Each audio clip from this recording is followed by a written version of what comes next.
Salam dəyərli izləyicilərimiz. Bugün yenə fərqli söhbətlərlə qarşınızdayıq.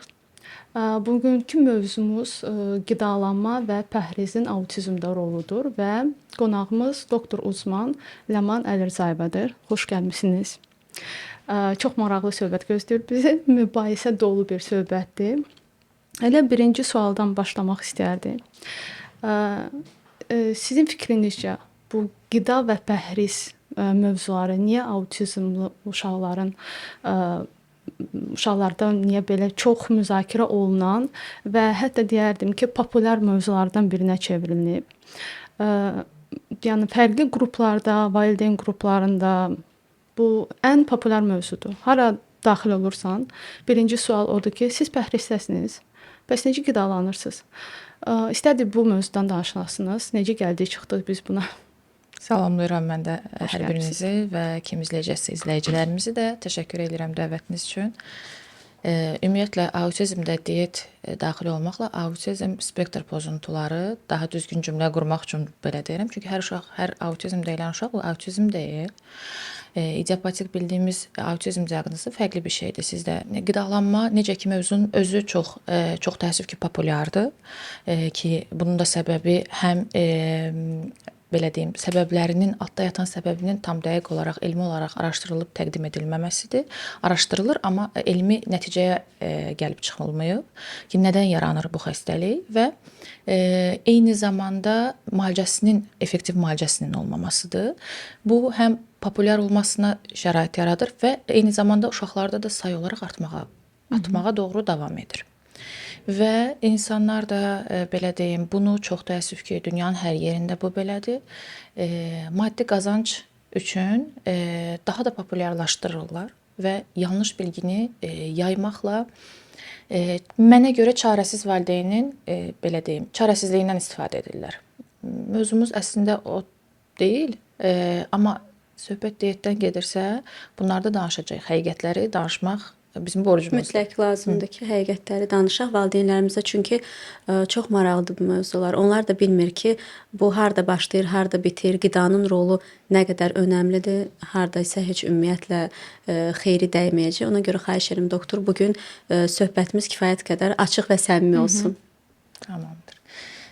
Qidanın yeri, yəni hər bir uşağın böyüməsində əslində autizmi bura qatmasaq belə, normal sağlam uşağın böyüməsində qidanın yeri çox önəmlidir.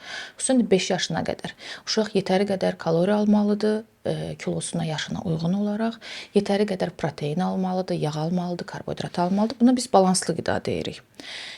Amma bundan əlavə olaraq bizim yenə pediatrların tövsiyə etdiyi başqa bir tərəf var. Paket qidalar verməyin, qazlı içkilər verməyin.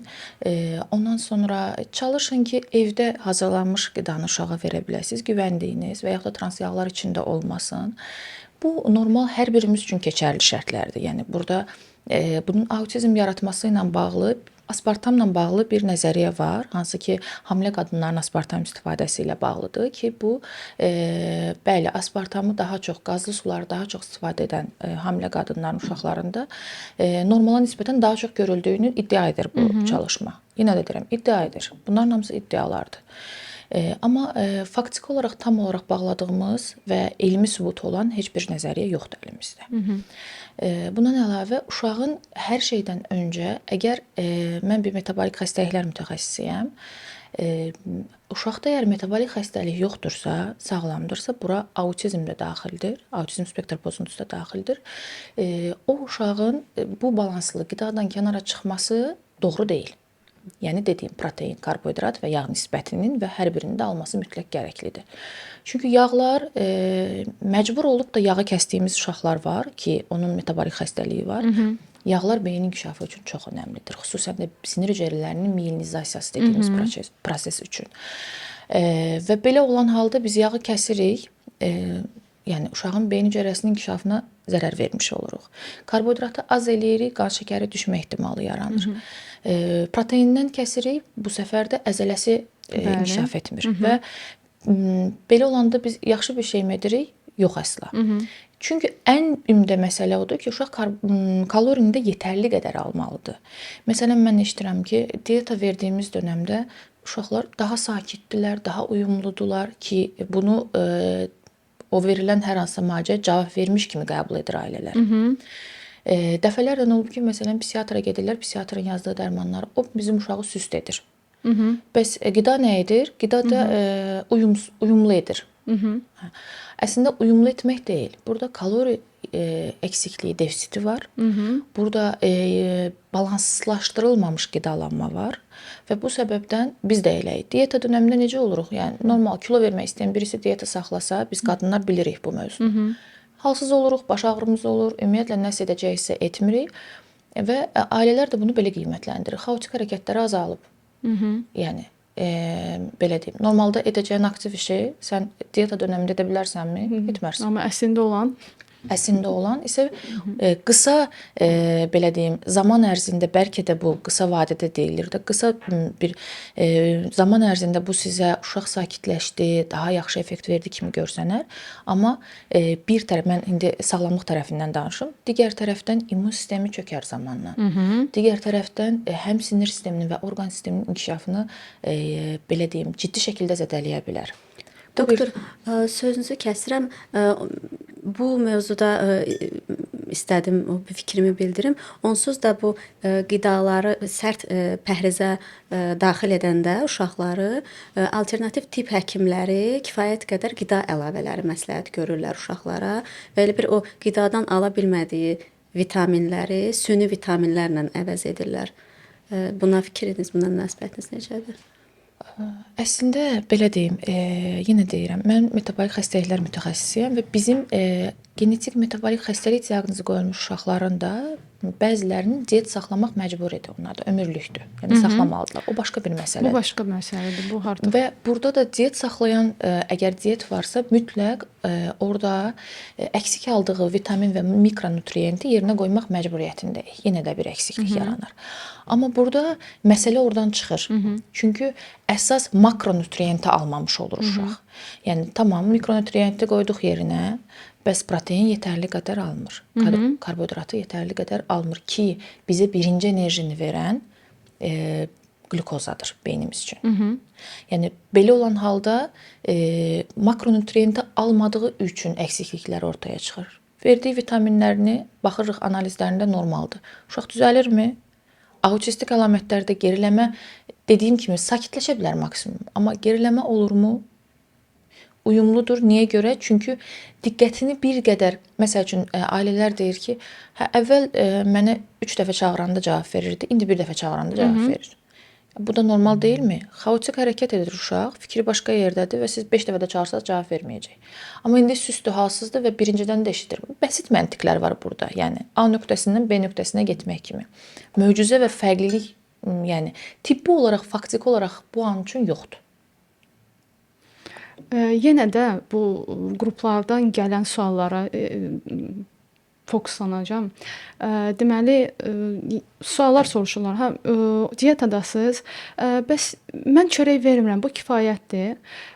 Başlayırsan bunu müzakirə etməyə ki, yox, biz elə belə durduğumuz yerdən dietada oturmamışıq da. Hansısa bir problemlərimiz olub ki, həkimə müraciət etmişik, müəyyən bir analizləri verib, onun nəticəsində biz diyeta oturmuşuq və hansısa bir siyahı olur. Məsəl üçün bizə nə olmaz? Bu gluten free ola bilər, kazein free ola bilər.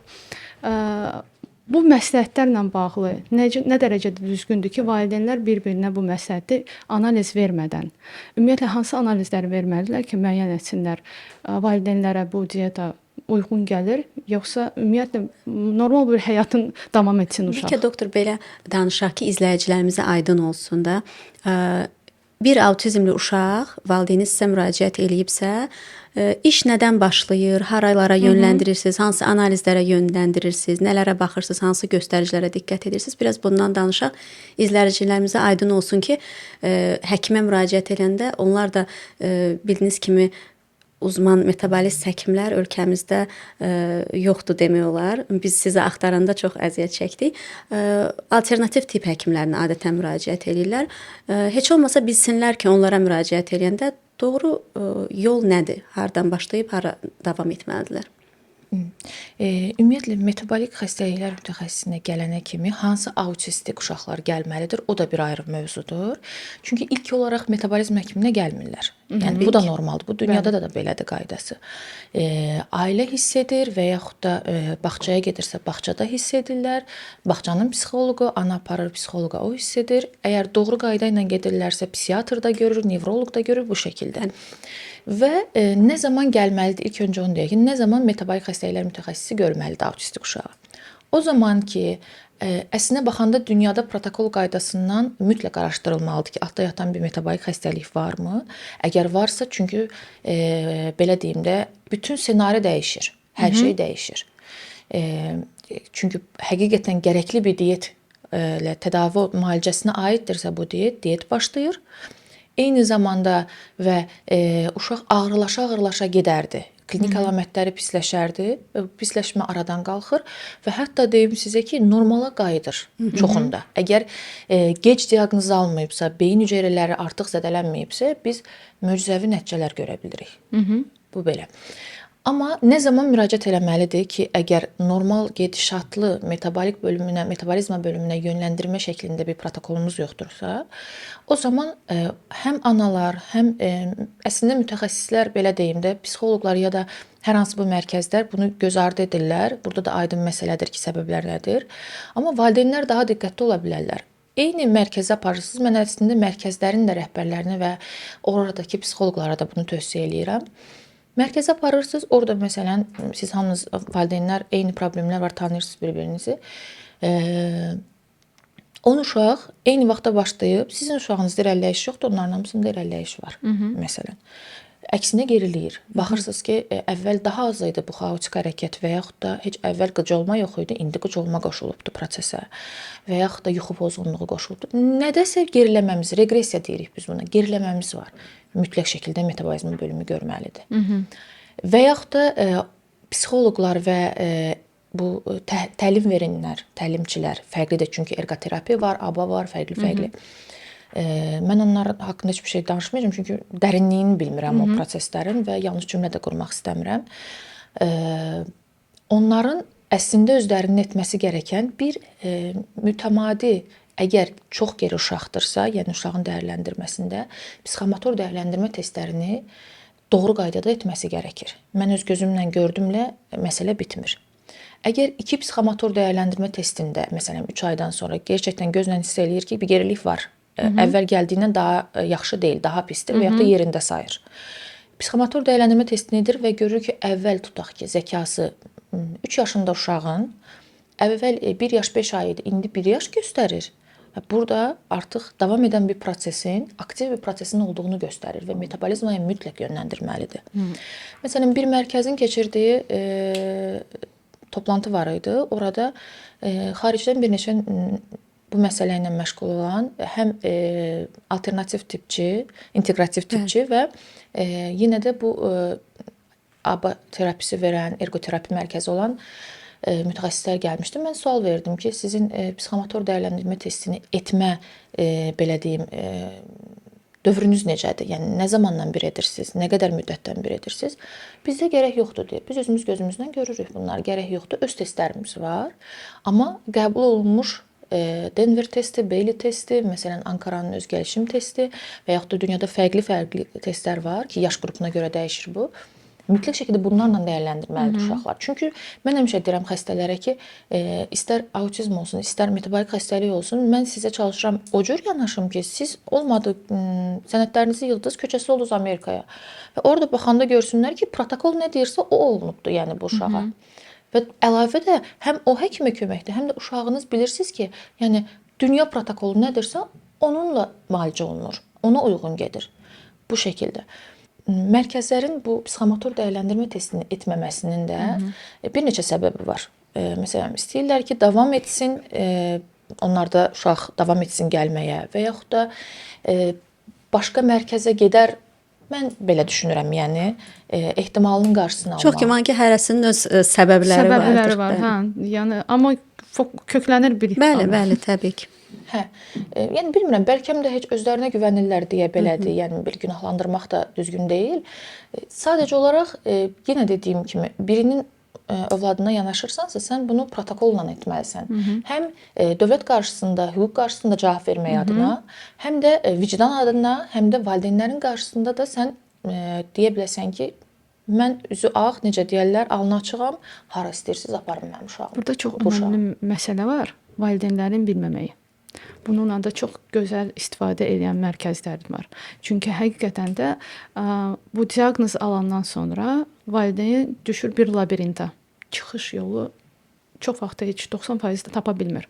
Fırlanır və mərkəzlər də bununla çox yaxşı bəzi mərkəzlər, çoxsu yox, istifadə edir, yönəltmirlər. Davamlı olaraq bir də soruşursan ki, biz artıq 1 ildir mərkəzə gedirik, amma heç bir irəliləyiş yoxdur. Soruşanda ki, niyə?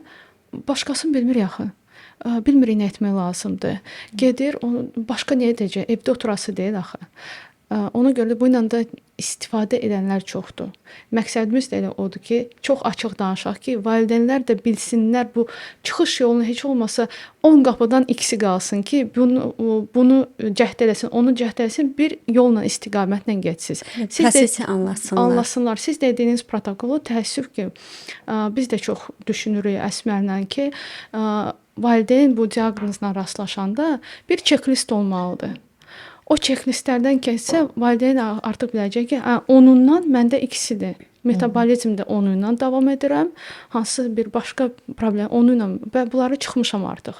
Təəssüflər olsun ki, yoxdur, edilmir. Ona görə valideyn özü çıxış yolu axtarır, vaxt itirir, illər gedir, aylar görür ki, övladının artıq 10 yaşı var, elə olduğu problemlərin 90% elə onunla da davam edir. Halbuki düzgün roadmap deyək də buna, onunla çox şeyi aradan qaldırmaq olar. Yəni düzgün yol xəritəsi olsa, onlar da bilərlər ki, tutaq ki, mənim uşağımda nevroloji müayinədən keçdim, psixiatrik müayinədən keçdim, metabolizm uzmanı baxdı.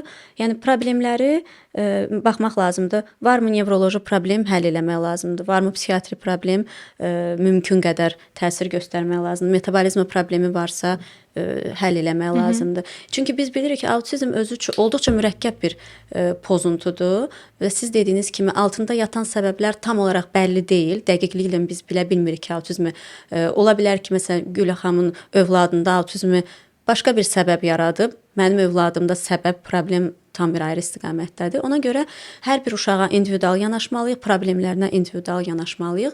Mərkəzlərdə də təəssüf olsun, siz dediyiniz kimi bu protokol üzrə çalışmırlar deyə. Əslində siz bayaq dediniz.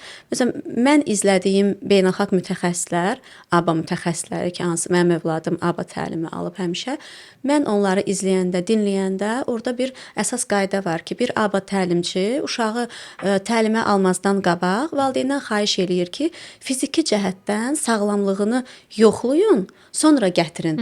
Çünki məsələn ABA hər şeyə bir davranış elmidir və hər şeyə bir davranış kimi baxır. Yuxu pozuntusuna davranış kimi baxır, qida problemlərinə davranış kimi baxır. Amma əsas şərt nədir?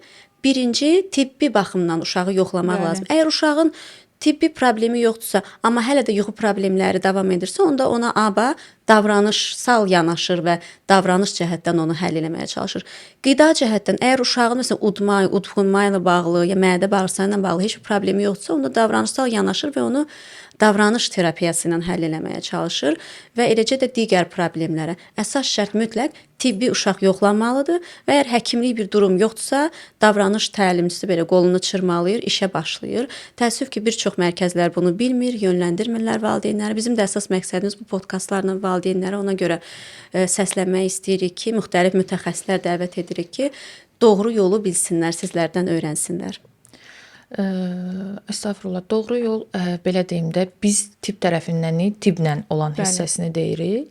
Belə deyim, yəni ümumiyyətlə hər bir şeydə mən bu autizmlə danışanda çox həssas mövzudur əslində. Ümumiyyətlə söhbət övladdan gedirsə, bu həddindən artıq həssas mövzudur və burada siz toxundunuz ki, valideynlərin bilgisiz olmasından, məlumatsız olmasından istifadə edirlər. Əslində burada bilgisiz, məlumatsız olmaqdan da ziyadə valideynlik deyilən bir hiss var.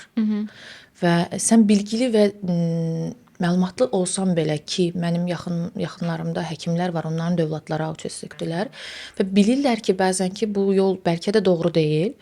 Yəni demək istədiyim odur ki, bu yanlışdır deməklə qınamaq deyil məqsədim. Doğru deyil, amma metabolik testlərini də edib, hər bir şey edib və idiopatik autizmdir. Yəni səbəbi də bilinmir və bizim də edəcək bir şeyimiz yoxdur. Mən bu anaya deyə bilmərəm ki, sən heç nə eləmə. Əlbəttə ki. Çünki düşünək, xərçəng xəstəliyinin ən axırıncı etapında olan birisinə biz həkimlər deyirik ki, götürün aparın başqa. Məsələn, mən onkoloq deyiləm də, başqa yolumuz yoxdur. Filan qədər ömrü qalıb, onu yaxşı yaşasın. Misal üçün deyirəm. Amma ailələr bilirlər, ən belə deyim, ziyalı ailələr belə çalışırlar ki, alternativ yollar axtarsın. Ümid etmirlər çox. Bəli. Ailə həmişə Əzizi ümidlidir. insanın ən dəyərli, xüsusən də övladdırsa, o onun özündən də üstün bir varlıqdır. Və düşünür ki, bir də bu his var.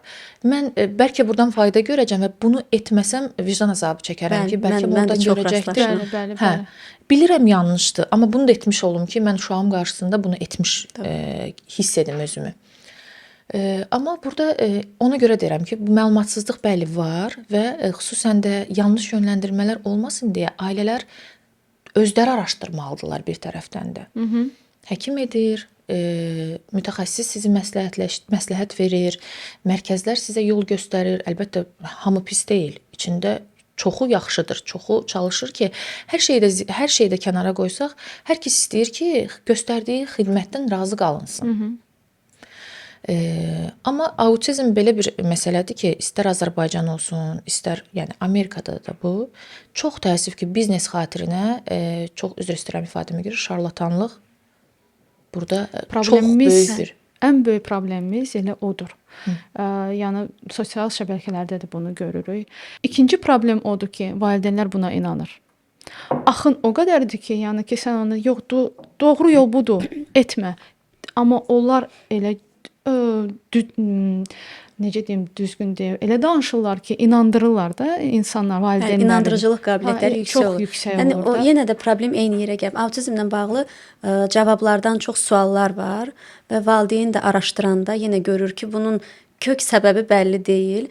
Şarlatanlar da ildən elə bir daha da inkişaf eləyirlər. İnandırmaq qabiliyyətləri də artır. Yəni hər dəfə mən illərdir bu sahəni araşdırıram. Hər dəfə yeni bir müalicə metodu. Kollagen saplarla autizmi müalicə edirlər. Məsələn, çox absurd deyilmi? Yəni bir valideyn də oxuyandı. Məsələn, mən heç araşdırmadan onu düşünürsən ki, kollagen saplarla necə autizmi müalicə eləmək olar tutar? Sual da yaranmır. Amma inanır. Çünki bəli, bu görürsüz, mən də keçənlərdə 1-2 həftə bundan əvvəl eşitdim. Hər cür yol tapırlar.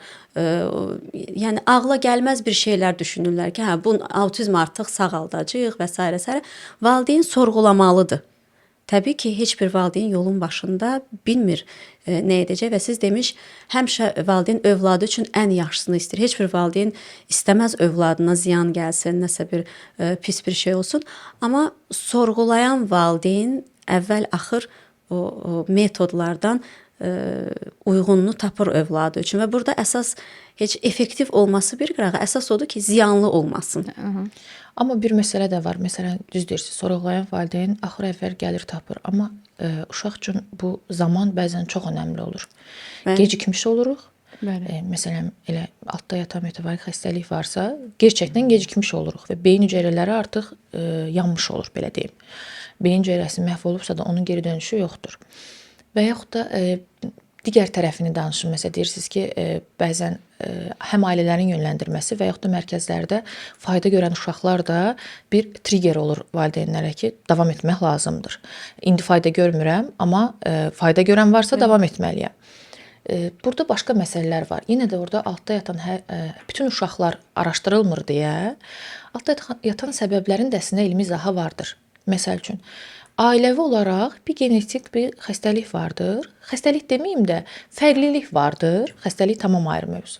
Və inkişaf tutaq ki, 5 yaşa qədər gecikir. Məsələn, bəzi ailələri danışdırırsan, deyir, hə bizdə məsələn qardaşım da ya da nə bilim bizdə ailədə var, gec danışırlar. 5 yaşda danışırlar. 5 yaşa qədər danışmırlar, 5 yaşda başlayırlar danışmağa. Burada da bir genetik fərqlilik var. Xəstəlik deyil də, fərqlilik var. Və bu səbəb olur və danışığı gecikir və yaxud da deyir ki, ümumiyyətlə ünsiyyət qurmur. Yəni bizdə belədir. O da özünə qapanıq idi məsələn. Mənim qardaşım da belə idi, amma indi tam normal insandır. Burada bəzi faktorlar var ki, məsələn, normal gedişatda bu zaten genetik fərqliliyə görə 1 yaşdan sonra artıq düzələcək və siz də o terapini verirsiniz və düşünürsüz ki, artıq mən fayda görməyə başlayıram. Həmişə mən valideynlərə deyirəm ki, təbii bir gedişatı da var uşağın, böyüyür. Xəstəlik geri çəkir, amma onun bir təbii gedişatla böyümə etapı da var, böyümə prosesi də var. Və bu böyümə prosesi, bu metabolik xəstəliyə də aiddir, idiopatik autizmdə də bu belədir. Böyümə prosesi, yəni əgər xəstəliyi ötüb keçirsə, biz yaxşılaşma görürük. O geriləməni hiss etmirik, çünki böyümə sürətli gedir. Yox, əgər ötüb keçmirsə, bərabərdirsə, deyirik ki, uşaq yerində qalır, bir fərqliliyi yoxdur. Və ya tərsinədirsə, xəstəlik daha sürətli ilərləyirsə, o zaman görürük ki, geriyə qalmalar var. Yəni bunların heç biri xəstəliyin yox olduğu, olmadığını bizə demir. Mütləq şəkildə araşdırılmalıdır. Biz hardasa deyim sizə 2 il öncə mən hələ bitirməmişdim, amma Bakıdan dəvət etmişdilər bir mərkəzdə. Autistik yenə bir autizm mərkəzi və bir klinikanın birlikdə təşəbbüsü ilə bir çalışma, bir toplantı eləmişdik daha doğrusu.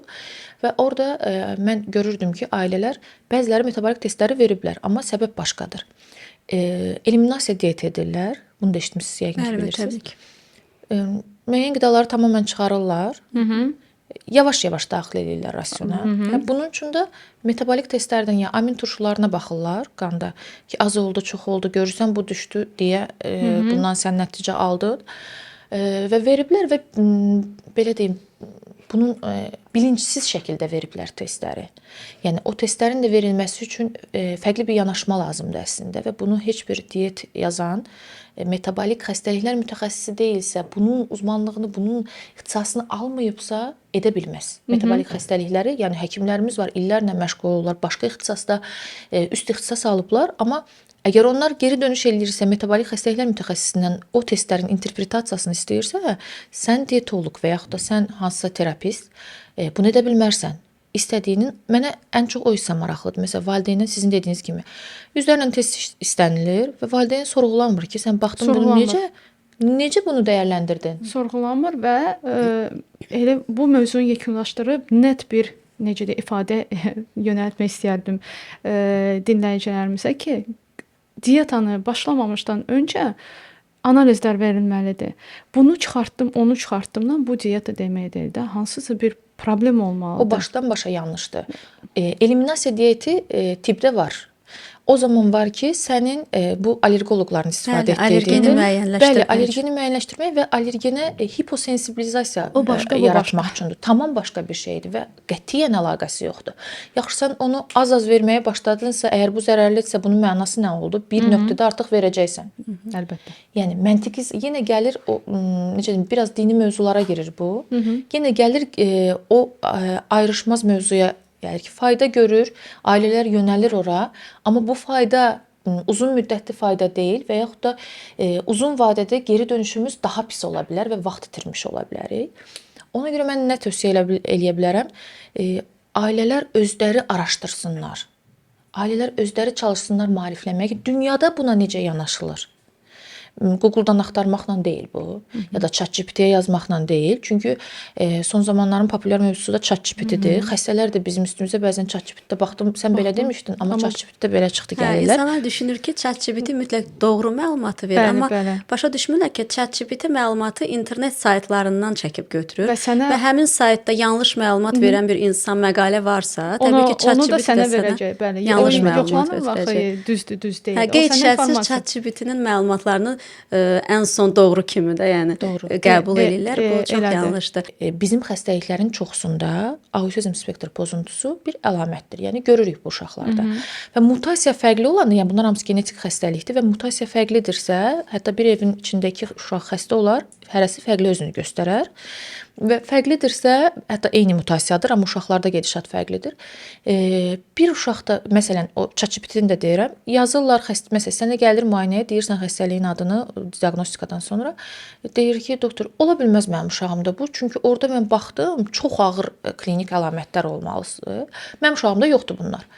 Tamam, onlar yoxdur, amma laborator testlərimiz təsdiqləyir və ya da müayinə bunu təsdiqləyir və təəssüf bəzən bu cümləni qururuq ki, müalicəmiz ya bizdə yoxdur, ya da ümumiyyətlə yoxdur. Amma bu başqa bir tərəfidir məsələnin. Sadəcə olaraq düzgün yönləndirmə dediyimizdə həkimə getməyi daha önəmsəsinlər. Ki həkim qərar versin ki, hansı analiz olmalıdır. Çünki siz analizi istəyən həkimdən onun interpretasiyasını tələb etməlisiniz. Ki sənin ümumiyyətlə sənədin yetərlidirmi ki, bu analizləri istəyirsən? Və yaxud da tərsini deyim mən sizə. Bir onkoloq metabolik xəstəliklər üçün testləri istəyə bilməz. Və yaxud da bir başqa, məsəl üçün onkoloqdan danışdıq deyə deyirəm, istəyə bilməz və yaxud da bir başqa bir ixtisasçı hematoloq bunu istəyə bilməz. Sən niyə bunu istəyirsən? Özün bunun interpretasiyasını etməyi bacarmalısan və sənin xəstəlik qrupuna girməlidir bunların diaqnostikası. O halda yanaşma da olur. Məsələn, bir neçə gün, hətta dünən bir müayinədə bir xəstə var idi. 5 yaşında qız. Gözəl göçək qızdır. Autizm diaqnozu ilə illərlə nevroloqdan, psixoloqdan, bilməm mərkəzlərdən belə deyim, müalicələr alıb, heç bir fayda yoxdur, pisə gedir. Pisə getməsi də nədir? Çox ağır zəka geriliyini görmürük. Çox da ağır deyil ya da çox aqressiv deyil. Hərəkətlər də aqressiv deyil. Sakindir, amma 5 yaşında uşaq 1 yaşına uyğundur. Geriləmə. Hə. Motor qabiliyyətləri də, həmçinin zəkası, danışıq nitqi demək olar ki, yoxdur. Və təsadüfən bir nevroloq metabolik testi istəyib və orada fenilalaninin yüksəkliyini görüb. Və çox belə deyim, 5 yaş fenilalanin yüksəkdirsə, bu fenilketonuria xəstəliyinin araşdırılması gərəkəndir. Yəni orada fenilketonuria demək üçün bir dəyər lazımdır və yaxud da fenilalanin yüksəldən digər xəstəliklərdən birisidir mütləq ki. Bunu araşdırıb və doğru müalicə etsəydi vaxtında, uşaq yeni doğulmuş dövründə, bu uşaq normal fərd kimi həyatını davam etdirirdi. Amma indi autistikdir. İndi autizm əlamətləri var və biz indi qoymuşuq diaqnozu, müalicə başlayacağıq, amma fayda görəcəkmi, onu zaman göstərəcək. Çünki beyin hüceyrələrinin bəzisi artıq Kifayət qədər qidalanmır. 5 yaş çox böyük zamandır. Hətta 6 ay belə çox böyük zaman sayılır bəzi xəstəliklərdə. Bundan da gəlib yenə bu mövzulara aid olmasa da ailələrin bu duruma gəlməmək üçün yeni doğulmuş dövründə tövsiyə olunan testləri mütləq etdirməsini mən məsləhət görürəm. Bura topuq testi də aiddir ki, bundan qaçmaq olmaz. Amma biz o etmişdik. Hə. Topuq testini etmək, yəni bu ilkin mərhələdə mütləqdir, amma topuq testi hamısını göstərirmi? Göstərmir. Göstərmir, yox. Hə. Ən azından nəyi göstərir? Fenilketonuriyanı göstərir.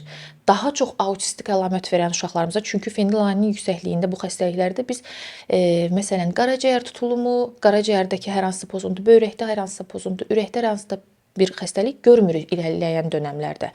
Amma bizim digər metabolik xəstəliklərdə bunlar olur deyə bir şəkildə gəlib mənə çıxırlar ki, multiorqan dəyişiklikləri var və altda yatan həkimlər düşünür ki, artıq bir metabolik xəstəlik var. Amma xüsusən fenilalanin yüksəkliyini, fenilketonuriyadə təkcə autistik əlamətlərlə irəliləyir, zəka geriliyi, autistik hərəkətlər və spektr pozuntusu, qıc olmalar ki, bunlar da zaten autizm spektr pozuntusuna aiddir. Bəslənmədən imtina eləmə, qusma, yəni bunlar da görülür deyə sırf idiopatik autizmdir ya da autizmdir deyə davam edirlər. Bu mərkəzdən o mərkəzə keçirlər, bu psixoloqdan o psixoloqa keçirlər, amma heç kimin kökünü fərqində heç deyillər. kəs çünki kökü başqadır da, ona görə oradan ora gedirlər. Eynən. Yəni buna görə mən topuq testini məsləhət gördüm. Ən azından bu xəstəlik üçün bizə həyat qurtarır gerçəkdən. Çünki Türkiyədə mən təhsil alanda ora 40 yaşında insan gəlirdi, yetərli qədər ali təhsillidir və yetərli qədər də normal fərddir. Çünki niyə vaxtında diaqnoz alıb, vaxtında müalicə alıb, yenə bu da çətin bir prosesdir. Orada da bir diyetimiz var. Amma doğru bir diyetdir və ən azından bilirsiniz ki, faydası var və uşağın normal həyat yaşayacaq. Amma bu topuq testini deyəndə mən neçə valideyn bilirəm ki, hələ də niyə edir onu bilmir. Sadəcə xəstəxanadan çıxmamışdan öncə bunu deyirlər ki, edin, məsləhət kimi. Elə də ifadələrdən istifadə edirlər ki, valideyn deyir ki, edim. Amma niyə edib? Onun ardınca düşmür, etdi və salam. Amma burada bu topuq testi alandan sonra ona heç kəs məlumat vermir. Sadəcə edib. Amma indi geriyə qayıtsaq, ola bilsin ki, orada nəsə olub ki, ona heç kəs məlumat verməyib ya da özü heç fərqində deyildi, necə deyirlər. Nə olmalıdır ki, bunu yəqin ki, xəstəxana deməlidir də, yox? Nə ki, üçün istənilir test? analizi almışıq. Burada belə bir problemlər var. Çünki mən əminəm ki, bütün bu autizm spektrli uşaqlardan 90% yəqin ki, bu testi verib. Bəlkə də orada nəsə çıxıb, amma heç xəbərləri də yoxdur. Yəni bunu xəstəxana deməlidir ki, sizdə belə bir problem var, yönəltsin ondan sonra. Yox, əslində belə bir şey deyim sizə. Yeni doğmuş dövründə topuq testi götürülürsə, nəticədə əgər xəstəlik düşünülürsə, o zaman geri dönülür ailələrə. Geri dönülməyibsə, orada ciddi bir dəyişiklik görülməyib böyük ehtimal ki. Niyə istəndiyini mən sizə deyim. Bəzən elə belə deyim, klinik olaraq görürəm mən, ailələrlə də ünsiyyətdə oluram. Daha çox onları düşündürən məsələlərdən biri nədir? Doktor, bizi yönləndiriblər, bura yeni doğmuş uşağı var və topuq testində nəsə bir fərqlilik çıxıbdı. Həkim də mənə yönləndirib, yeni doğmuş həkimi, neonatoloq. Bizi yönləndiriblər, amma bizim qohumlar da vermişdi, orada da dəyişiklik çıxmışdı. Sonra getdilər, heç bir şey çıxmadı. Nə gərək var ki, bunu amma yəni edək deyə etdik də, yəni ki, etməmiş olmayaq deyə. Əslində belə deyil. Topuq testi diaqnoz qoyduran test deyil. Sadəcə olaraq screening testidir. Onun da yanlış olma ehtimalı böyükdür. Bir tərəfdən başqa bir izahını deyim mən sizə. Bu xəstəliklər bəziləri 10 mində bir, bəziləri 100 mində bir olan bir xəstəliklərdir və bunun topuq testi edilməlidir bütün uşaqlarda və hamısında da çıxmağı mümkünsüz bir şeydir. Əgər biz orada 5-10 uşaq da tapırıq və ona diaqnoz qoyub ona fayda veririksə, bizim üçün həkim olaraq bu önəmlidir. Deyim sizə, valideynlər hətta testi verirlər və sonra heç nə çıxmaması onları sanki narahat edir. Sağlam dönəmdə, yeni doğulmuş dönəmdə deyirəm. Yəni Fikirləşir ki, yalnız verib. Niyə verdi? Boşuna verdiriblər bu testi. Amma elə deyil. Ən azından bilirsiniz ki, sizin uşağınızda bəzi endokrin xəstəliklər, bəzi metabolik xəstəliklər yoxdur. Bir qrupu yoxdur. Ondan əmin olursunuz. Amma məsələn, bu testi mən valideynlərə həmişə deyirəm ki, siz gedib Amerikada da uşaq doğulsaydı, orada da topuq testi götürülsəydi, orada da yanlış çıxma ehtimalı var. Çünki bu screeningdir. Topuqdan götürülür ona görə ki, əlçatan olsun. Yəni məsəl üçün bir ucqar rayonda da doğulubsa bu uşaq, orada damardan qan ala biləcək bir mütəxəssis yoxdursa, söhbət həkimdən getmir, kim alırsa qanı, rahatlıqla dabandan test ala bilsin. Ki rahat olsun və bütün uşaqlara əlçatan olmuş olsun bu testlər. Bu səbəbdən, həm də ağrısızdır yeni doğulmuşda topuq, bu səbəbdən götürülür. Və yenə bunun da bir geri dönüşü olur ki, ikinci dəfə gələndə adını qoymusunuz topuq testi, topuqdan götürmədiniz, damardan götürdünüz. Çünki yenə də. Əslində bunun heç bir fərqi yoxdur. Yenə dediyim, topuqdan niyə götürülməsi odur ki, rahatlıqla uşağa baxım edən tibb bacıları rahat götürə bilsinlər. Yəni ora mütəxəssis gəlməsin ki, yeni doğulmuşdur, mən oradan damar yol aça bilmirəm, götürə bilmirəm o səbəbdən. Bu belə. Topuq testini mütləq, yəni tövsiyə eləyirəm. Mən hara çıxıramsa bu aralar bundan danışıram mütləq şəkildə. Çünki hələ də görürəm ki, bir mənim belə deyim, kolleqam var, çox yaxşı bir paylaşım etmişdi ki, ailələr qarşılaşdırma edirdi ki, müayinələr və vacib olanlar və əslində vacib olmayanlar. Topuq testini mən bir özəl xəstəxanada işləyirəm, çalışıram hal-hazırda. Topuq testini tövsiyə eləyəndə onun 20-30% maksimum ailələr razılaşırlar, edirlər. Və amma görürsən ki, bu 100%-in 100%-i də demək olar ki, çıxış üçün xüsusi bir mərasim hazırlayırlar. Xəstəxanadan çıxma mərasimi, ya da fotosessiyalar, ya da xüsusi bir tədbirlər görülür. Dediyim odur ki, yəni testə büdcə ayırmağa qıymırlar, amma lazımsız bilirlər və yaxud da, amma bu şeylərə fotosessiyaya könüllü şəkildə sevərəkdən Doktor, burada yenə məsələ gəlir, çıxır kökü maarifləndirməyə. Bilmirəm indi vəziyyət necədir. İllər öncə mən övladımı dünyaya gətirəndə mənə xəstəxanada topuq testi haqqında məlumatı o qədər bəsit vermişdilər. Heç verməmişdilər. Sadəcə belə bir test var. Etmək istəyirsinizsə edək. Hə, amma niyə? Onun vacibliyini bir anaya çatdırmamışlar. Mən sonradan oxudum özüm ki, bu topuq testi bəli. nə üçündür, biz bunu nə üçün verdik və gördüm nə qədər vacib bir test vermişəmmiş. Yaxşı ki, razılaşmışam o İndiyənə vaxt. kimi elədi. O son dövrlər deyil. Bu mənim birinci övladımın 12 yaşı var. 12 il əvvəl də o testi vermişəm və ikinci övladımın 8 yaşı var. Eyni olaraq informasiya, arada 4 il fərq olub, eyni və indi də bu yaxınlarda iş yoldaşımın övladı olub. Deyir ki, bizdən topuq testi istədilər. O nə üçündür? Dedim, lazım deyil. Yəni informasiya düzgün, məsələ də ondaydı. Yəni topuq testinin nə qədər vacib olduğunu düzgün ötürmürlər. Düşünürəm mən də valideynə o vaciblik ötürülə bilsə ki, hansı endokrinoloji xəstəlikləri skrininqini edirik, nə üçün vacibdir, nəyin qarşısını ala bilərik gələcəkdə. Valideynlər razılaşarlar. Çünki belə bir bahalı test deyil. Sadəcə valideynlərə Siz doğru demiş, məlumat başqa bir ötürmək. xərclərin qabağında nə qədər vacibligini bilsələr, ola bilsin ki, o misal üçün aşırı lazım olmayan xərcləri kənara qoyub bunu etsələr daha Ya da bu da ölkəmizdə məcbur zorunlu test olmalı. Bildiyim qədərlə Türkiyədə belədir. Bizdə də var əslində. 2022-dən belə bir pilot layihəmiz var idi. Hal-hazırda da olunur. Dövlət xəstəxanasında doğulan uşaqlarda bunu edir dövlət. Bir müddətdən sonra bu bütün xəstəxanaları əhatə edəcək zaten. Okay, Burada da ailədən soruşulmayacaq. Yəni sizin əslində mən ora toxunmaq istəyirdim ki, siz dediniz maarifləndirmə. Əgər bütün uşaqlar daxil olacaq və məcburi olacaqsa, burada maarifləndirmədən də belə deyim, maarifləndirmə də qarşısını almayacaq bu məsələnin. Sadəcə olmalıdır. Çünki çox üzr istəyirəm ifadəmə görə, çox təəssüf ki, bizim cəmiyyətdə bir də görürsüz 18 yaşında da ana olunur, 16 yaşında da ana olunur. Bəzən ona sən, yəni bu qınamaq adına demirəm, anlatsan da ki, bu xəstəliklər üçün vacibdir. Anlamır onu. Yəni belə deyim, ciddi baxmaya bilər, anlamaya bilər və yaxud da belə özü də hələ uşaqdır. Yəni bir uşağın taleyini biz o ananın anlaqlığına buraxa bilmərik. Dövlət olaraq da bunu etməyə başlayıb dövlətimiz və ki, zaten əksər ölkələrdə bu dövlət qarşısında, yəni dövlətin etdiyi bir testlərdir, skrininq testi, topuq testi. Bunu artıq ümumi məcburi etsək, yəni burada bu problemimiz də qalmayacaq. Biraz geri dönmək istəyirəm. Deməli, valideynlər ya nevropatoloqa, ya psixiatra yönəliləndə, qəbuluna gedəndə bir sual verilir onlara. Qida seçiciliyi varmı? Və burada düzgün cavab almaq nə dərəcədə önəmlidir və hansı zamanda bu problemdir. Yəni qırmızı bir işıq deməkdir də, yəni nə etmək lazımdır? Çünki valideynlər qida seçiciliyinin və uşağın hansısa bir qidanı qəbul etməsin, fərqini bilməlilər. Misal üçün, mənim övladım çox şey yeyir, amma pomidoru yemir. Heç bir halda, yəni misal üçün. Bu problemdir, yoxsa sadəcə bu onu yemir? Yəni həkim sualı verir və başlayır araşdırmağa. Görür ki, misal üçün əti yeyir, falan şeyi yemir. Toyuğu yeyir, falan şeyi yemir. Hansı məqamda bu problemdir? Hansı məqamda bunun pəhriz lazımdır?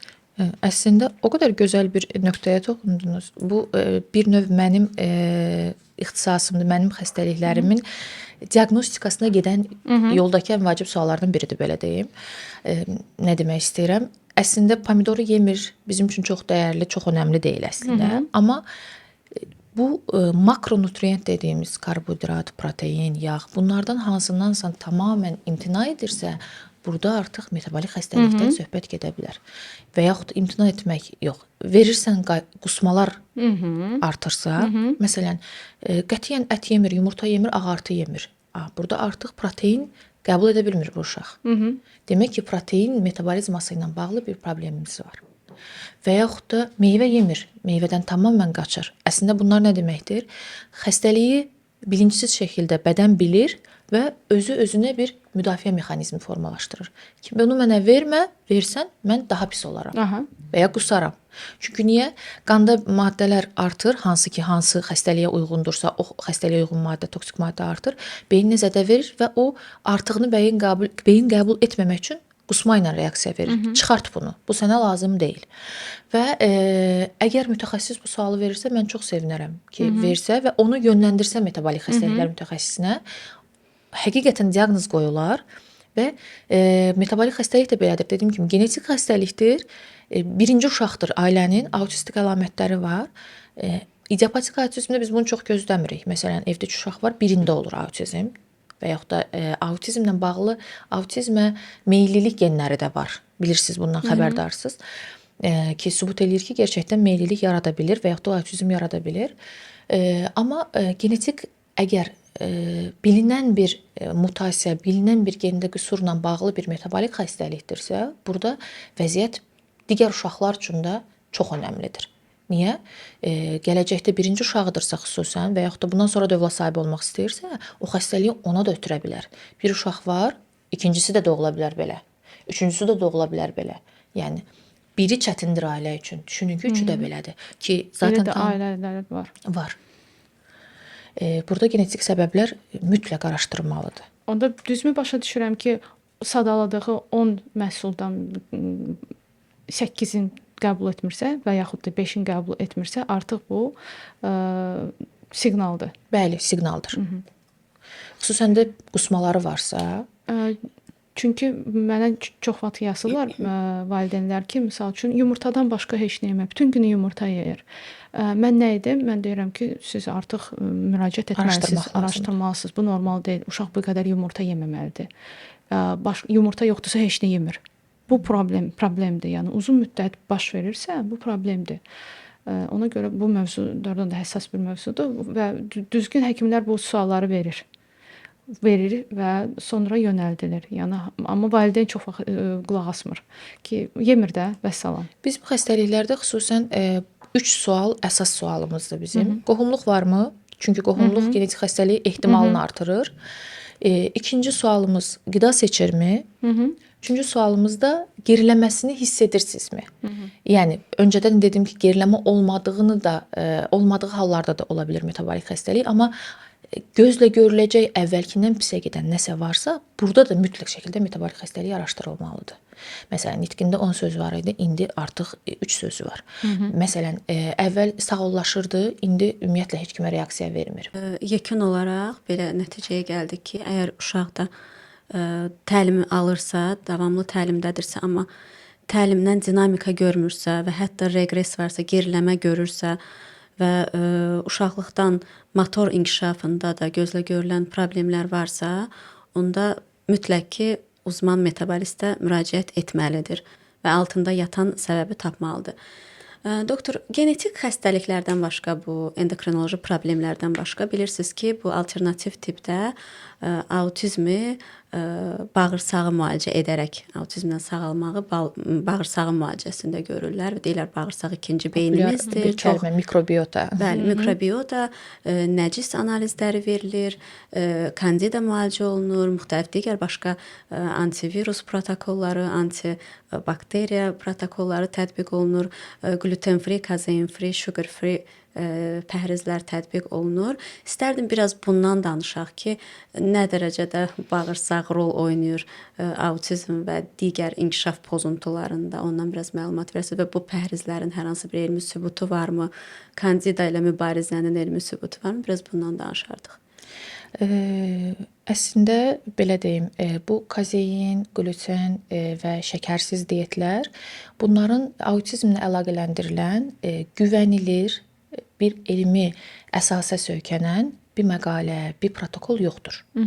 Edilən araşdırmaların da heç biri gerçəkdən görürsüz, yüzlərlə araşdırma var. Amma sonuna qədər oxusanız görərsiniz ki, tamamilə əlaqələndirilmədi. Çünki onlar da bilirlər ki, bunu əlaqələndirildi demək üçün sübutlar lazımdır. Ki, bu uşaqda, bu qədər uşaqda, tamam, tutaq ki, alanlar daha aqressivdirlər, daha hərəkətləri çox ola bilər.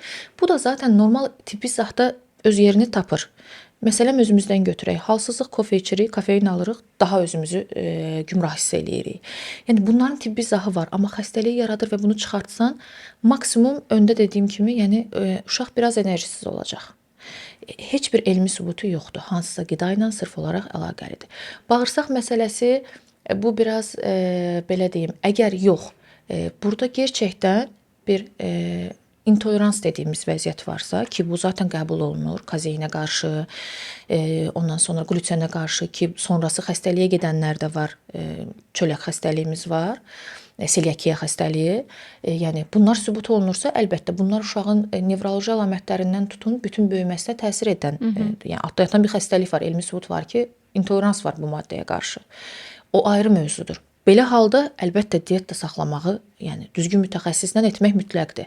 Amma autizm və autizm əlamətləri ilə faktiki olaraq heç bir güvənilir nə məqalə yoxdur, nə araşdırma yoxdur, nə də heç bir bilinən, qəbul edilmiş assosiasiyalar, universitetlər bunu təsdiqləmirlər. Heç biri. Kimsə məşğul olur, mən çox vaxt deyirəm ki, biraz araşdırın, deyir məsələn professordur. Biraz araşdırın, görün o professorun ixtisası nədir? Baxırsan ki, misal üçün cərrahdır və yaxud da kardioloqdur. Bəs o zaman o niyə bu işlə məşğuldur? Sual. Uzaqlaşıb öz ixtisasından. Niyə bununla məşğuldur? Cərrahlıqda belə deyim, özünü tuta bilmədimi, yoxsa yaxşı kardioloq deyilmi? Çünki mən öz ixtisasımı düşünürəm və ətrafdakı kolleqalarımı düşünürəm. Mən onların belə necə deyim, lor dildən desək, öz övladları başını qaşımağa vaxtı yoxdur ki, o məşğul olsun hansısa bir başqa bir şeylə. Autizm sahəsində. Hə. Yəni burada başqa şeylər girir. Yəni ya özünü tuta bilmir və yaxud da indi belə deməyim, görür ki, orada daha çox belə Populyardır. deyim, populyarlıq da var, maddi qazanc da var və istifadə edir sadəcə. Onda bağırsaq ikinci beyin deyil. Bağırsaq ikinci beyin deyil demirəm.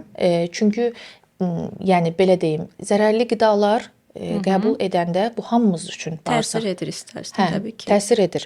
Amma autizm və onun əlamətlərini bağırsaqla, hər hansısa bir qida ilə düzəldərikmi, müalicə metodudurmu? Əsla deyil. Əksinə uşağa zərər verərsiniz. Çünki doğrudan da müxtəlif qidaları qəbul edəndə əgər həssaslığımız varsa, hər birimiz uşaqlıqdan bilirik ki, ta ki südə həssaslığı olan insanlar özəlliklə bunu tezsiz də bilirlər ki, Üzüm həssaslı. misal Bəli, üçün. südlü kofelər içə bilmirlər, dovğa yeyəndə pis təsir edir onlara və s. də. Yəni Həzmsizlik olur. Həzm köp sistemində verir. problemlər olur və bunu tezsiz də bilmək olur və yaxud da yenə də gəlir çıxır uşaqlarda da biz gözlə görə bilirik. Görürsən ki, qəbizlik halları artır, ishal halları artır.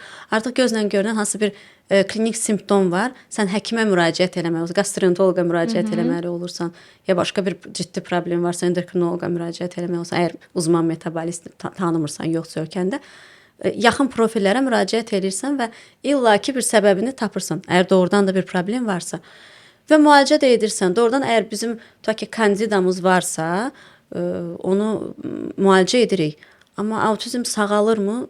Sağal. Kandida sağalır. Amma autizm sağalmır. Diyeta ilə biz bəlli bir nəticələr alırıq. Təbii ki, uşaqda tibbi nəsə problemlər varsa, biz doğrudan da kandidası varsa uşağın sağalda bilirik. Əslində bu da biraz mübahisəli məsələdir. Çünki kandida bizə həmişə zərərli deyil. Yəni o bir müəyyən bir faizdə bizim bədənimizdə zaten olması gərəkəndir. Yəni mütləq ki, hamımızda var o bakteriyalar. Bəli. Sadəcə o deyirlər ki, məsələn mən də həmişə deyirəm ki, artıq o belə hədəqəsindən çıxanda o Normal floranı bakteriyalar da pozmaq olmaz. Bəli. onda biz müalicə edirik. Yoxsa hamımızda var, amma biz görürük ki, alternativ tipdə azacıq da olsa kandida varsa mütləq onu başlayırlar müalicə eləməyə. Yəni real təcrübəm bunu göstərir. Doğrudur. Bu yaxınlarda bir bütüncül tıbçı, alternativ tıbçının bir dinlədim, qulaq asdım. Öncəsində anesteziyoloq olub bildiyim qədərilə və deyir ki, mənim əlimdə deyir yaralar var idi, dəri soyulması var idi və məni heç bir dermatoloq müalicə edə bilmədi. Sonradan mən alternativ tiplə çink qəbul elədim. Keçdi getdi. Bunu bir həkimin deməsi, yəni sən kənardan baxırsan, onu hansısa həkim olmayan birisi qəbul eləyər ki, deməli burada sağalma var. Amma zaten bilir ki, bizim bu dəri soyulması və dərinin regenerasiyası üçün çink nə qədər önəmlidir. Tərkib etdiyimiz istifadə etdiyimiz dərmanların çoxsunda zaten tərkibində çink var. Bu yenilik deyil tipdə. Amma bunu ajatajla ki, bu belədir. Amma hər dəri soyulması, hər dəridəki dəyişiklik, yara çinklə sağalarmı? Sağalmaz. Biz də zaten mənə qaranlıq qalan nöqtə də budur. Həkimlər də zaten bir böyümədə olan uşağın bütün makro və mikro nutriyentlərinə, vitaminlərinə nəzarət eləyir periodik olaraq. Bilirsən ki, kalsium aşağı olmasın, bilmirəm. Bu kalsium da biraz qarışıq mövzudur. Ondan da çox hamıya kalsium verirlər, sümükləri bərkisin falan bəsməkən. Bu da çox yanlış bir yanaşmadır. Yəni bilirsən ki, balanslı almalıdır və vitaminləri də yerində olmalıdır, müəyyən bir dəyərdə olmalıdır ki, uşaq sağlam böyüsün. Məsələn, bu dediyiniz qidaya qarşı intolerans. İntoleransdan əlavə olaraq da allergik həssaslığı da ola bilər uşağın hər hansısa qidaya ki, bilirik ki, allergiyamız, məsəl üçün belə deyim də, Lora izah edim, tutanda biz aqressiv də ola bilirik, narahat da ola bilirik, yuxumuz da pozulur. O zaman burada başqa səbəb Bəli, var. şurasına ki, doktor, mən kifayət qədər allergik reaksiyaları olan yaxınlarımdan, ətraflarımdan uşaqlar tanıyıram. Qida həssaslığı olan uşaqlar da tanıyıram. Bağırsaq mikroflorası anadan gəlmə kifayət qədər pis durumda olan və daimi müalicələr alan uşaqlar da onların heç birində autizm və yaxud da başqa inkişaf pozuntuları görməmişəm. Yəni nitq ləngiməsi belə yoxdur. Bəli, problemlər var. Asmaya qədər gedib çıxa bilən tibbi problemlər var onlarda. Amma Dəri autizm problemləri var, daimi ekzemaları var. Dediyim kimi bağırsaq problemləri ilə həmişə mübarizə aparırlar, amma onların heç birində inkişaf pozuntuları yoxdur. Sadəcə tibbi problemləri var, sadaladığım kimi. Bir də dediyiniz kimi hər şeyi də autizm spektr Bəli. pozuntusu adlandırırlar. Məni də məsələn bu məsələ çox narahat eləyir. Baxırsan ki, uşağın diqqət əksikliyi var. O ayrı mövzudur O ayrı bir tamamilə. mövzudur. Hər gördükləri uşağa autizm spektr pozuntusu demək, bu bilirsiniz necə? Yəni mənə görə böyük bir cinayətdir, böyük bir günahdır. Yəni ailənin stresi, bəlkə də deyim ki, o xəstəlik Yaralı yoxdursa, yerimizə toxundunuz. yoxdursa da ana artıq stressdən uşağının hər şeyinə diqqət edəcək. Bəli. Və Necə normal durdu, gedişatda- necə oturdu, neçə Eynən. dəfə asqırdı. Eynən. Və xaotik vəziyyət yaratmış olacaq. Ananın zaten uşaq bu sübut olunub ki, uşağın Durumu. ruh halı ananın ruh halına çox bağlıdır. Bəli. Hətta deyir uzaq məsafədə olan ananı belə uşaq onun əgər pis bir ruh halı varsa, uşaq onu hiss edir. Yəni belə bir bağlılıq var ana ilə uşaq arasında və düşünün ki, o stressli ana ki, mənim uşağımda mənim bir qohumumun başına gəlmişdi. Mənə ağlayaraq zəng eləyib ki, mənim uşağıma autizm diaqnozu qoyublar. Onda 3-cü uşağı idi və oğlan övladı da 2 qızı var idi sağlam və oğlan övladı da olmuşdu. Mən uşağı görmüşəm əslində. Heç bir belə bir əlamət də hiss etməmişdim. Sonra dedi ki, yox, geri qalması var falan, apardıq psixoloqa, belə dedi. Nəyə əsaslanıb dedi? Məsələn, nəyə əksikdir dedi? Diqqətim əksikdir dedi, göz kontaktımı yoxdur və yaxud da xaotik hərəkətimi var və yaxud da hər hansısa bir autizm spektr pozuntusuna girən dedi, yox. Oyuncağı yerə atdı, uşaq yanından keçdi, getdi. Dedi ki, sənin uşağının autizm spektr pozuntusu var. Yəni mən ən bəsit bir izah verdim, dedim bax, mən gün boyu o qədər məşğul olur ki beynim, hətta mənim yanıma çox vacib bir əşyanı yerə atsan, fikirli olanda mən heç onu görmədən keçərəm. O zaman mən də mi autistikam? Belə bir şey yoxdur. Və yaxud da o uşağın diqqətini o cəlb etmirsə, onu görməyə bilər. Yəni burada autizm demək və görün ana nə qədər ağlayaraq zəng eləyib ki, mənə tez ol, ən yaxşı kimdirsə onu tövsiyə elə, biz başlayaq, biz belə. Yəni inkişaf geriliyi ola bilər ki, geridən gəlir bu uşağın. Zaten evimizin içində böyütdüyümüz 3 uşağın 3-ü də bir deyil. Biri 1 yaş yarımda artıq qəşəng danışmaq üçün sözləri xeyli çox olur. 2 yaşında sərbəst danışır. Digəri isə 3 yaşına çatıb 5-6 cümlə qurur maksimum. Gerilikdirmi? Hə, normal pediatrik dəyərləndirmədə bu gerilikdir. Amma bu autizmdirmi, xəstəlikdirmi? Əlbəttə ki, deyil. Səbəblər araşdırılmalıdır, niyə geri qalır? Bəlkə elə dediyiniz kimi ailələr bilmir. Sizin dediyiniz ki, bir növ qida ilə qidalanır. Seçiciliyi var. Məsələn, durmadan kartoşka verirlər, ancaq onu yeyir deyə davam edirlər kartoşka verməyə. Yəni göz qabağında olan problemləri görməyərək, yanlarından keçərək başqa bir istiqamətə gedib mövcud problemi yaddan çıxardılar. Doğru. Bu artıq sizin siqnalınızda əl uzadıb, bu sizə əl uzadıb ki, mənə fikir ver. Məni nəzarətdə saxla. Amma fırlanıb gedirlər ki, yox bu ola bilməz, yemir də başqa şeyləri. Yəni problemdir və Əsmər xanımın toxunduğu bir mövzunun ardı olaraq bu gluten free, sugar free olaraq valideynlər çox bir sərt bir diyetaya, pəhrizə otuzdururlar uşaqlarını və müəyyən çətinliklərlə uzlaşırlar ki, yəni bu artıq sosiallaşmanın problemləri üzə çıxardır. Uşaqlar daimi evdə oturur ki, biz pəhrizdəyik, çıxa bilmərik, hər bir məclisdən imtina edirlər. Sizin fikrinizcə bu sərt bir pəhrizlərin nəticələri nədir? Nə dərəcə düzgündür? Bu sərt pəhrizlərə mənim də münasibətim çox sərtdir, açıqcası. Niyə? Məntiqi yoxdur. Yəni bir cümləni quranda insan ondan tələb etməli. Məntiqini mənə izah et. Mənim suallarımı məntiqli şəkildə cavablandır. Məsələn, normal autizm spektr pozuntusu olan uşaqdan danışmıram. Normal bir uşaqda biz ona yemək mədəniyyətini aşılamaq üçün və yaxud da yemə saatlarını qəbul etməsi, bu təlimi vermək üçün nə edirik? nə tövsiyə olunur bizə? Yemək stolunu çalışın eyni saatda, sizinlə eyni saatda yesin. Onun yemək stolunu da stolunuzun arxasına çəkin və otursun özü yesin. Ki başa düşsün ki, bu saatda yeyə bilirəm. Sonrakı saatlarda mənə heç kim yemək verməyəcək. Uşaqda normal yemə mədəniyyəti vərdişləri formalaşdırmaq üçün verməyəcək və o bilsin ki, ailə ilə eyni vaxtda gələcək, sosiallaşacaq və görəcək ki, orada, yəni ailə mədəniyyətini və hər cəmiyyətdə özünü ifadə etmək, sosiallaşmağı da öyrənir burada uşaq. Sosial olaraq inkişafına da dəstək olur. Və düşünün ki, bu uşağa sən deyirsən ki, evdə hamının yediyi heç nədən yeməyəcəksən, çölə də çıxmayacaqsan, sən uşaqlarla ünsiyyətdə də olmayacaqsan. Ay amandır, görərsən ki, filan uşaq başqa bir şey yedi və sən onu yeyə bilməyəcəksən. Düşünün ki, güya bağırsağa biz kömək elədik ki, deyilən diyeta uymuş olsun, amma uşaq baxır, deyir ki, autizm sözünün mənası nədir? Özünü ayırmaq. Yəni out eləmək.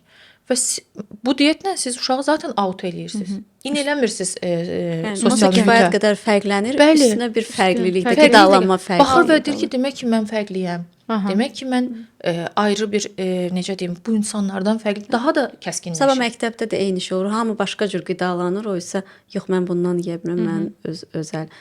Təbii ki, siz deyən kimi ciddi bir durum varsa, ciddi bir metabolik xəstəliyi varsa, bunun izahı da var və uşaq izah edə bilər ki, mənim bu problemim var. Mənim üçün bu qidalanma hava su kimi vacibdir. Amma yoxdursa belə bir şey, onda belə çıxır ki, valideyn özündən daha da problem axtarır. Problem üstündən problem gətirir. Yəni onsuz da problem kifayət qədər idi. Həll də eləmir, bir kömək də eləmir. Elə bu diyetaların davamı kimi istəyərdim növbəti sual verim.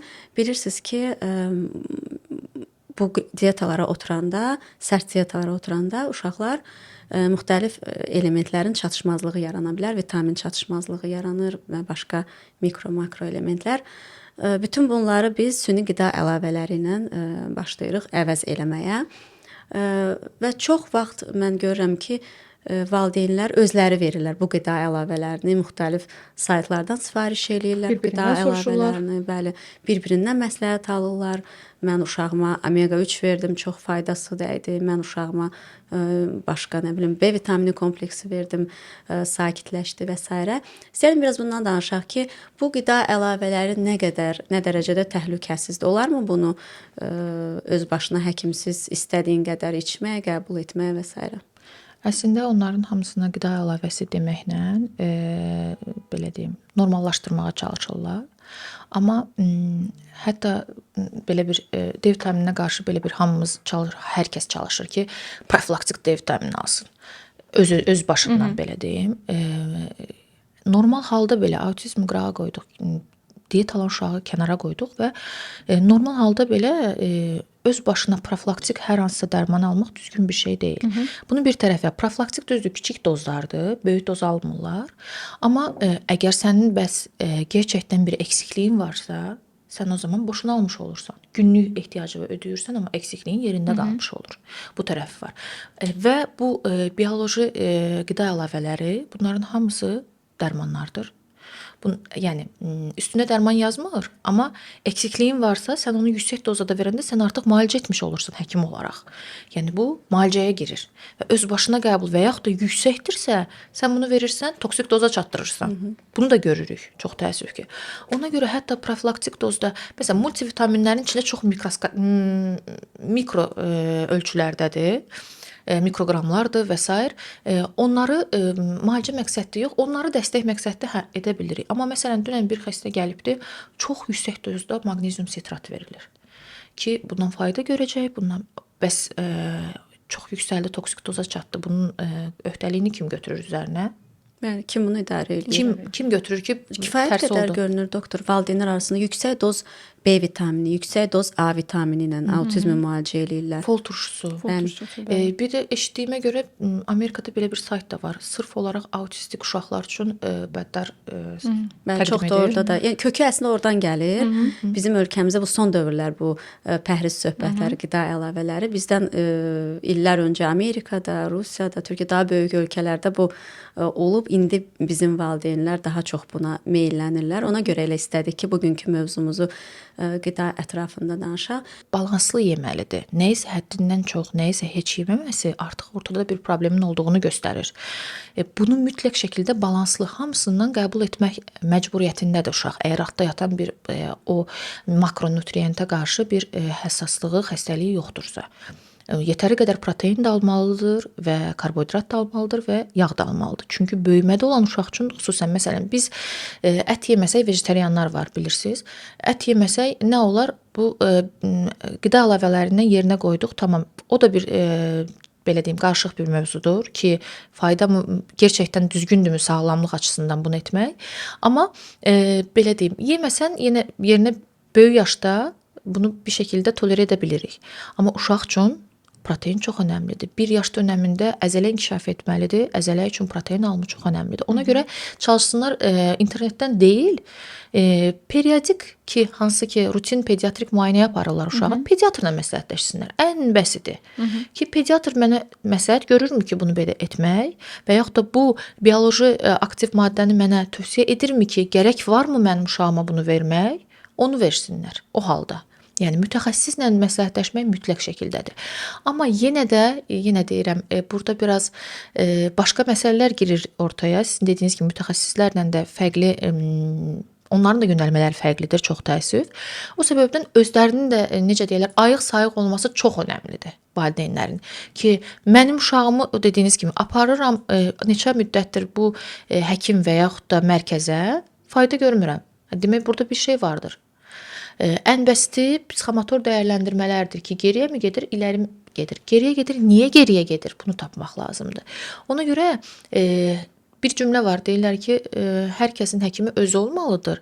Bu da əslində baxanda bir tərəfdən doğrudur. Nə açıdan doğrudur, nə tərəfdən doğrudur? Sən özün artıq özünü hiss edirsən, bilirsən ki, sən öz orqanizmini daha normal yaxşı tanırsan. gedişatında dəyişən bir şey var və həkimə müraciət etməlisən. Və yaxud da bu o demək deyil ki, sən özünü müalicə etməlisən. Bu açıdan.